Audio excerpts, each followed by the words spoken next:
Yang kereta kita, Kak. Ya Allah, Kak. Astagfirullahaladzim.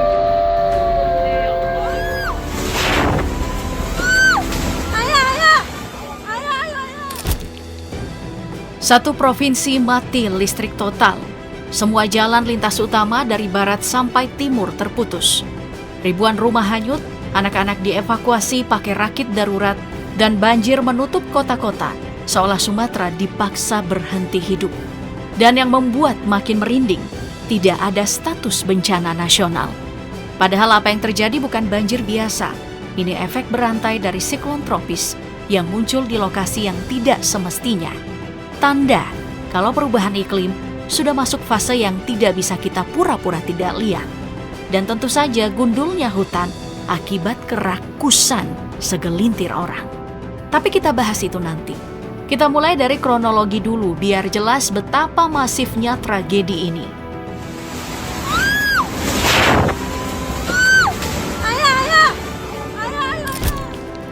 Semuanya bermula dari hujan deras dengan intensitas tinggi yang mengguyur wilayah Sumatera tanpa henti sejak tanggal 21 hingga 23 November 2025. Dalam 3 hari itu, curah hujan ekstrim memicu luapan sungai, banjir bandang, dan tanah longsor di puluhan titik. Dan yang bikin makin gila, semuanya terjadi serentak. Di Sumatera Utara, bencana datang beruntun di Sibolga, Tapanuli Utara, Tapanuli Tengah, sampai Tapanuli Selatan. Jembatan putus, rumah-rumah hampir tenggelam, dan warga terpaksa dievakuasi pakai tali tanpa pengaman. Di Sibolga, air sudah naik sampai menelan teras rumah. Longsor pun turun tiba-tiba, nyaris tanpa peringatan. Di Sumatera Barat, skala kerusakannya lebih luas lagi, menyentuh 13-14 kabupaten sekaligus. Rumah-rumah terendam, akses jalan putus, dan fasilitas publik rusak parah. Di Agam dan Solok, beberapa rumah benar-benar hanyut, hancur terbawa arus deras yang datang seperti gelombang. Sementara di Aceh, situasinya makin mencekam. Banjir menghantam hampir semua wilayah dengan ketinggian air sampai dada orang dewasa. Di tengah kepanikan ini, Aceh juga diguncang gempa magnitudo 6,3, merusak puskesmas, masjid, hingga fasilitas pendidikan.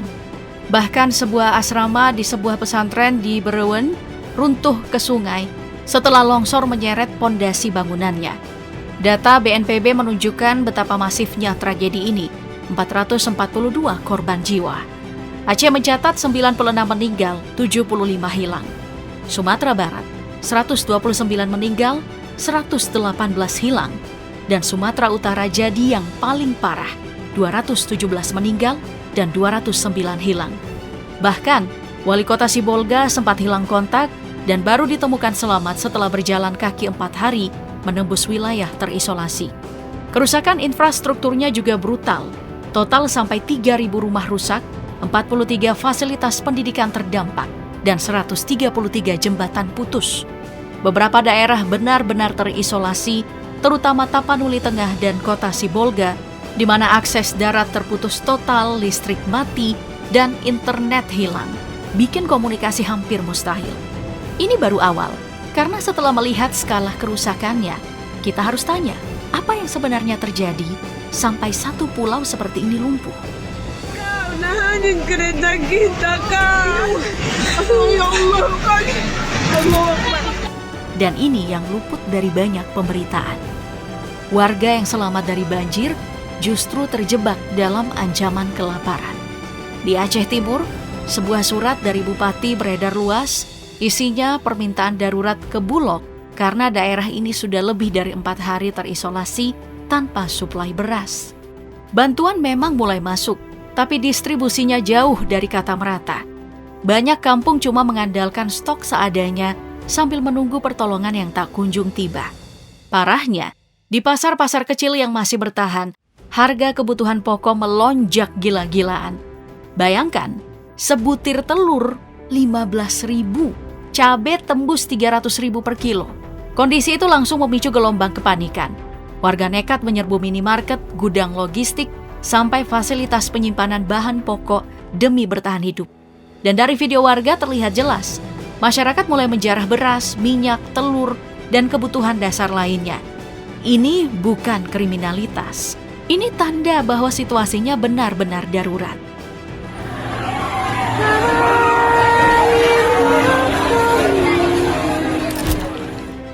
Oke, sekarang kita sampai kepada pertanyaan yang paling penting.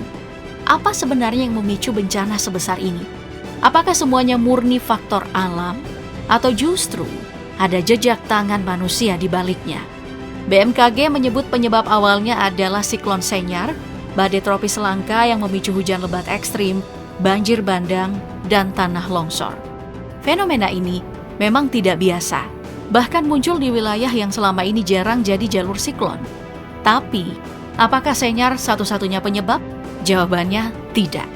Peneliti BRIN menegaskan kalau pembangunan masif dan penebangan hutan turut memperparah dampak hujan ekstrim. Penggundulan hutan bikin erosi meningkat, tanah kehilangan daya serapnya, dan aliran air dari hulu langsung turun sebagai arus besar tanpa adanya hambatan. Direktur Eksekutif Walhi Sumatera Utara, Rianda Purba, juga mengamini hal ini. Ia menyebut deforestasi di sekitar wilayah terdampak sudah sangat tinggi. Banyak video warga memperlihatkan batang-batang pohon besar hanyut bersama banjir bandang, tanda jelas ada kerusakan parah di hulu. Kemenhub sempat menyatakan kalau kayu-kayu ini bukan hasil pembalakan liar, melainkan kayu lapuk yang tumbang alami. Tapi pernyataan itu kemudian diklarifikasi. Di sisi lain, Walhi menuding PT Agincourt Resources sebagai salah satu penyebab utama deforestasi di Batang Toru. Perusahaan tambang Martabe ini mengantongi konsesi lebih dari 130.000 hektar sejak 1997 yang menuntut mereka telah mengurangi tutupan hutan di hulu Batang Toru dan memperbesar resiko banjir saat ini. Jadi jelas Senyar mungkin pemicu, tapi kerusakan alam membuat bencananya meledak.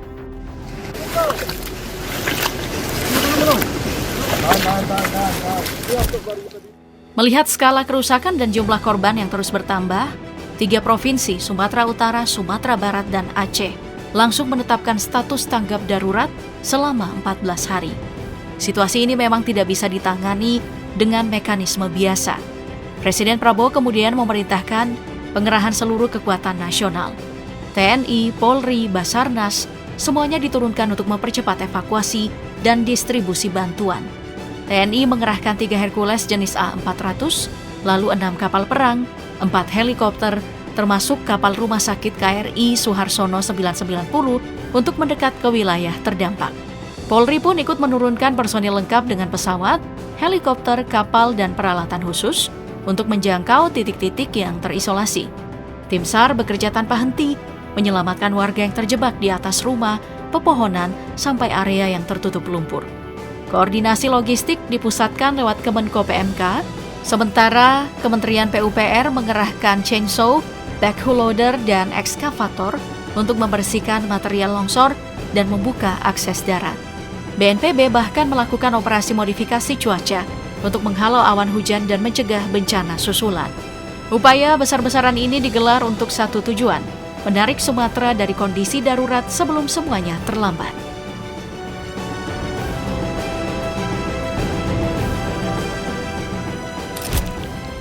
Sebenarnya Indonesia bukan satu-satunya yang porak-poranda. Dalam beberapa pekan terakhir, Asia Tenggara digempur bertubi-tubi oleh banjir besar, badai beruntun, angin kencang, dan longsor. Melanda Thailand, Vietnam, Malaysia, Filipina, semuanya dalam waktu hampir bersamaan. Vietnam jadi yang paling parah. Tahun ini mereka dihantam 14 topan dalam satu musim, jumlah tertinggi dalam beberapa dekade. Lebih dari 200.000 rumah terendam. Di Filipina, 2 topan kuat datang berdekatan ditambah banjir, memaksa 1,5 juta orang mengungsi, salah satu evakuasi terbesar di tahun ini. Thailand mencatat banjir terburuk dalam 3 abad, sementara Malaysia menghadapi ancaman monsun timur laut dengan 3.000 titik rawan banjir yang terus diwaspadai. Dan semua ini belum akan berhenti karena pola ekstrim ini diprediksi bertahan sampai awal 2026. Daily rainfall exceeding 500 millimeters in some areas from early today. Sayangnya sampai detik ini pemerintah pusat tidak menetapkan banjir Sumatera sebagai bencana nasional. Alasannya banyak, tapi Komisi 5 DPR dan Koalisi Masyarakat Sipil menilai indikatornya sudah sangat jelas. Wilayah terdampak luas. Korban jiwa ratusan, ribuan rumah rusak, infrastruktur lumpuh, kerugian ekonomi raksasa, dan dampak sosial yang berkepanjangan. Semua kotak sudah terpenuhi.